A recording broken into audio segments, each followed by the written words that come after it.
ஒரு சில மகர ராசினர்கள் வாழ்க்கையில் தன்னுடைய தோள், தன்னுடைய தலையை சாய்ப்பதற்கு ஒரு நல்ல துணை இல்லையே என்று வருத்தமும் படுகிறார்கள்.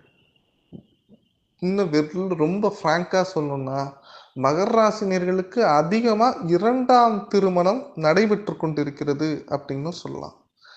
ஏன் இந்த 2ஆம் திருமணம் நடக்கிறது? மகர ராசினியர்களுக்கு அப்படி என்னதான் பிரச்சனை? இந்த பிரச்சனையை எப்படி சரி செய்வது? அப்படிங்கிறதுக்கு நெறைய வீடியோஸ் போயிட்டே இருக்குங்க. அந்த நெறைய வீடியோஸ் போனாலும், முக்கியமா ஒரு வீடியோ இங்க நான் பதிவு பண்ணணும் அப்படின்னு நெனைக்கிறேன். அது என்னன்னா, ஒண்ணு லவ் பண்ணாலும் ஃபெயிலியர் ஆகுது. திருமணம் பண்ணாலும் ஃபெயிலியர் ஆகுது. இல்லையா 2த்தையுமே அட்ஜஸ்ட் பண்ணி வாழ வேண்டியிருக்கு. இதற்கு ஒரு பரிகாரமாக தான் இந்த மாலை பரிகாரம் அப்படிங்கிறத செய்றோம். கமெண்ட் பாக்ஸ்ல எல்லாருமே ஓம் சரவண பவ அப்படிங்கிற வேர்ட மென்ஷன் பண்ணுங்க.